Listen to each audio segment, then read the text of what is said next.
expanding access. So in a way, this ideology forced China to accept this state of affairs and not liberalizing.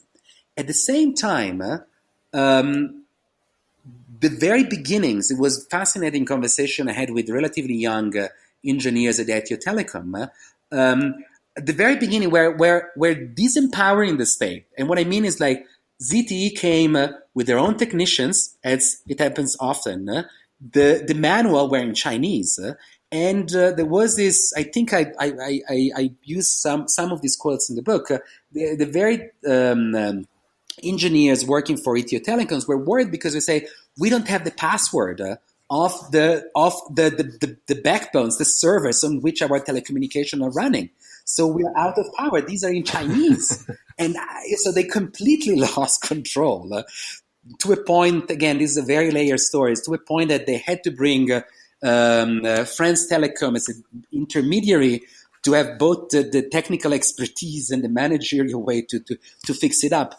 Eventually, they obviously got the password back and things. So it's never a perfect story. So the state has its own ideology. It tries to have technology listening to it, but sometimes things, as we know, and we can mention many cases, things are very wrong, and they can go in the opposite direction. And we can mention a lot of cases, like a lot of countries, for example, trying to use technology for elections. Kenya is one example. And on the election day, you know what? Nothing works, and there is panic. And the very technologies that were supposed to help solving problems of alleged corruption has to be thrown out of the window and going back to telling things manually and to fix it up. So, and it's a fascinating space, but the answer is never like, sure, the state has won. They got what it wanted, and that piece of technology is working beautifully, and it's a unique thing that you can only find there, and you won't find it elsewhere. It does come out clearly in your book, this idea of I think it's a Huawei engineer saying, it's a shame really because there isn't that much technology transfer going to the Ethiopians. Ethiotel is kind of scared of opening up because it's worried about losing control, but actually, it probably should. The story reminds me of when South Korea got its first steel-making technology, and it got it from Japan. And the Japanese said, we're going to install these computers, and it will do it all for you. And the South Koreans said, no, we're going to learn how to do it all manually. Then later on, maybe we'll have the computers to save some time, but we want to really know how it works first of all. It doesn't seem like there was that desire on the Ethiopian side. That's a fascinating example, and now we see where South Korea is when it comes to technology. It was the right call. Yeah. And there wasn't, and it was interesting, the level of this is something you wouldn't expect. The very words from the Huawei employee that you mentioned, you wouldn't expect that China would actually say, you know what, actually they should open up. And we are surprised, and we are actually quite frustrated by the fact that they didn't. So it was China suggesting to open rather than to keep it closed. And and also the level of mid-level bureaucrats or technocrats, you could see this kind of aspiration towards we should try to do things ourselves rather than handing it over. This is probably was a disconnect again, despite the relative it's not admiration but appreciation of the thinking of people of the like of Meles Zenawi. This was an example like stubborn politics that prevailed over technology, sort of like short-term gains prevailing over long-term. So in the case of South Korea, you could see how there was a kind of a forward thinking of saying, well, let's build the foundation now of something that we can reap the benefit of later in a few decades. And probably in the case of this decision to maintain monopoly, there was a sense of anxiety of saying, well, we are too afraid of losing control. let's keep control now, because if we lose it, it can just go too wrong, and these can sort of have a negative impact on the economy. But you know what? Agriculture is our priority right now. It's not telecommunication. Though there is also like a balancing act in that case. I think now it's interesting to study technology in waves. So it's interesting how Ethiopia right now is spinning this narrative with some forms of like reality on the ground that we will see about artificial intelligence.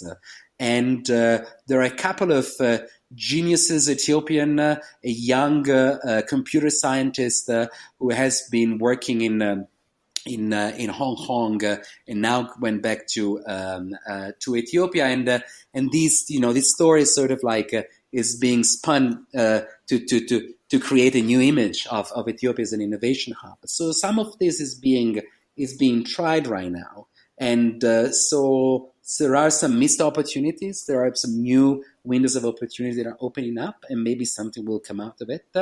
And the important things, the lesson to learn here is just not to get too stuck on a narrative and things that Ethiopia will always make this kind of decision. It seems that things might change and might be different. So what was true for the peers that I analyzed is not necessarily true right now. And some of the explanation might hold true, but we might need to come up with others. And I would love to see or to hear the story of some Ethiopian engineers say, you know what, now we want to do it ourselves. Thank you very much, but it's time that we start building our own path, and we are confident enough that we also think we have the skills to do it. It does suggest that maybe, I mean, the Huawei engineer that you describe, he seemed to intuitively understand, perhaps because of the way that the telecoms sector developed in China, which as I understand it, there were periods when they opened it up for foreign investment. There were periods when they closed it off, and it's never open or closed. That's not the point. It's that tension of where you both allow foreign technology and ideas and capital in, but also you keep it closed to be able to allow local actors to grow. It does seem quite frustrating when you see administrations in Nigeria who are still reasoning 50 years behind the curve and saying it's either you have some people saying we have to have all the borders open. This border closure is crazy, and then you have zealots on the other side who say no. We're going to grow our rice sector, or we're going to develop this sector or that sector. We have to close the borders entirely. Of the officials that you spoke to outside of Ethiopia, who are the ones which seem to understand this more dynamic relationship between open and closed borders the best? Well, it's interesting, and I think it goes back to the idea of like allowing a certain degree of contestation coming not necessarily from the very grassroots, but from different actors in society, and this idea of authoritarian deliberation and so forth. Because it was interesting also to speak with some individuals that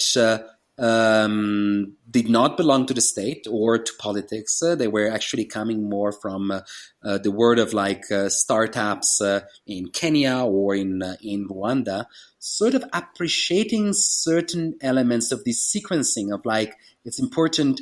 This is a time where it's important to close. This is a time where it's could be important to open it up, and allowing the public debate to be in itself opening up to allow kind of a more analytical approach rather than a populist one towards open and close to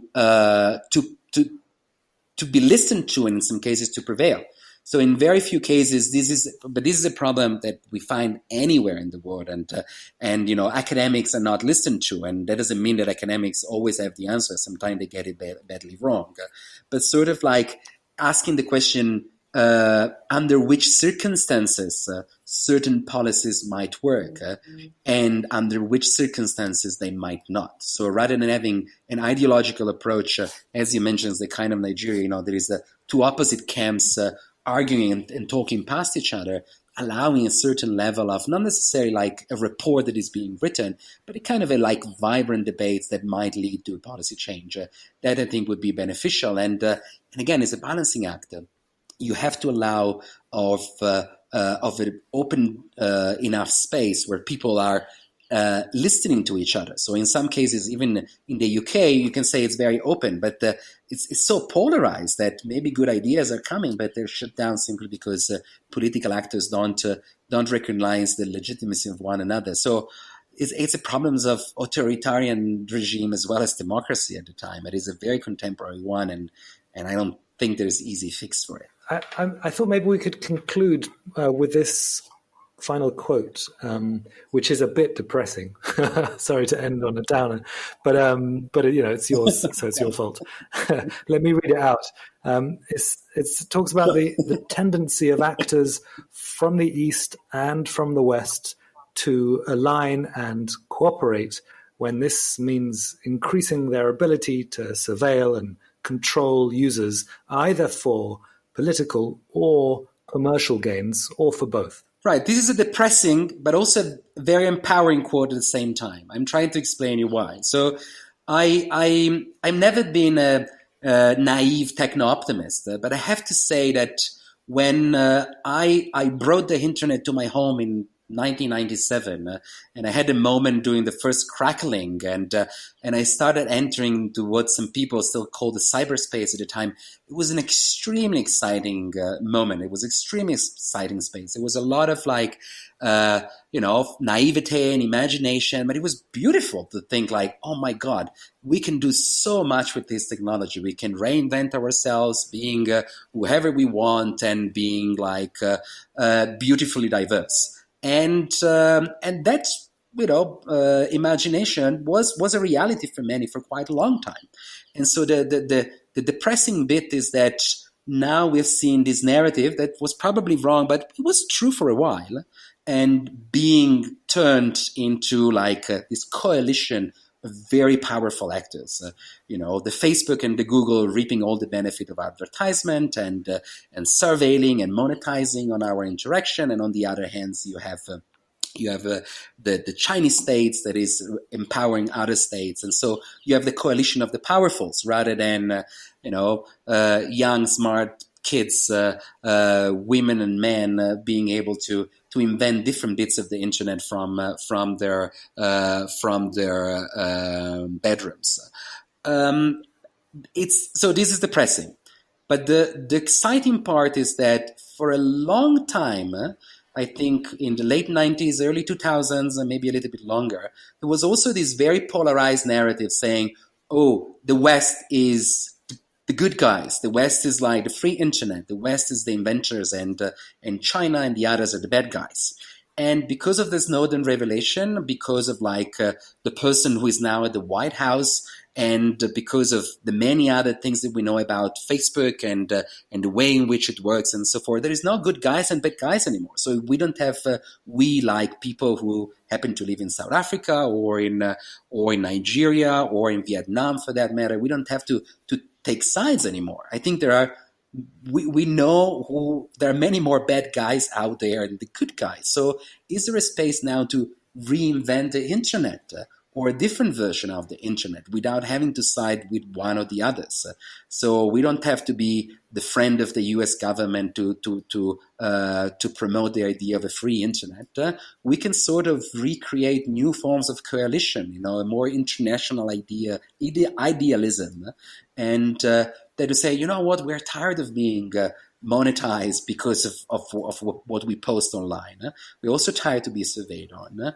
The internet that is being developed right now is the internet we don't like, and let's invent something else. And I think this is, maybe I'm being idealistic, but this is a possibility. We don't have to just be either with one group or the other. We can just create our own. And maybe that opportunity is there and some people are seizing it. Our thanks to Iginio. His book, China, Africa and the Future of the Internet, is out now with Z Books. That's all from us this week. Do head to theafricareport.com to sign up to our daily brief, and please do